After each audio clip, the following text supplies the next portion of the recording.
Back in, well, when the pandemic first hit, a federal eviction moratorium, as you know, was put in place, and now that moratorium has ended, and many of our neighbors, maybe some of you, are asking what next steps should you take next in order to save your homes. Marshall Clay with the Welsh Group joins us now to break down what that means for those in our community. Good to see you this morning, Marshall. Hey, good to see you, Mike.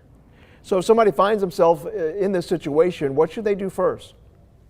Yeah, so the first step is they've got to immediately start communicating with their landlords.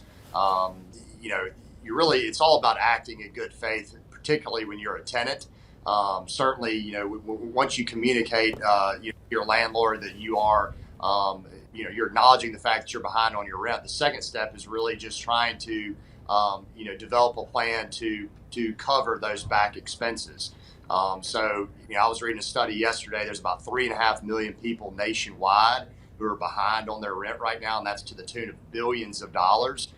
So time is of the essence here. But the good news is that there are some programs out there where people can potentially get relief to cover some of those back expenses and even some forward expenses up to around 3 months. So where's the first place people can go if they're looking for emergency rental assistance?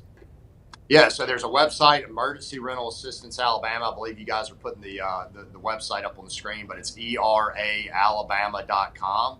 And that particular website, go to it, see if you qualify for any rental assistance. Like I said, it covers back expenses dating back to March of 2020. And you can potentially get up to 3 months of forward rental assistance. And then if there's a pot of money left over, they may allow people to actually get relief with 3 months of additional forward expenses. So this is a great program that's been underutilized. It was poorly advertised by the government. I think there was an initial pot of money of around $46 billion, and I think $40 billion still remains. But again, it's first come, first serve. So I encourage all of your viewers who are behind on rent to visit the website, sign up, and if they know somebody, please have them sign up. Because my goal, I don't want anybody in Birmingham to get evicted. It's a terrible process to go through, both the landlord and the tenant. So if you can avoid that process, please do so. And at the same time, we know that some landlords, this is how they make their living, is renting places out. So talk about the leverage they have and things for them to keep in mind and things for tenants to keep in mind. Yeah, so landlords really have all the leverage in this market.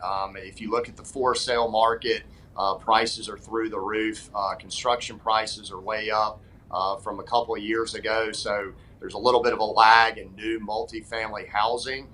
So the pressure is really on the tenants to get with their landlords. Again, nobody wants to go through the eviction process, but as you mentioned, if landlords aren't getting paid, they have debts on the other side too. They have banks that are looking to get paid as well. So pressure's on the tenants right now, but the good news, like I said, is that there's some opportunities to apply and to get some relief. All right, some good information there. So again, if you need help with that, go to that website. It is eraalabama.com. I hope I got that right. All right, Marshall Clay with the Welsh Group. We appreciate your time. Thank you, sir. All right, appreciate you, Mike. All right, still ahead now. We got the Good Day Buzz. And up next,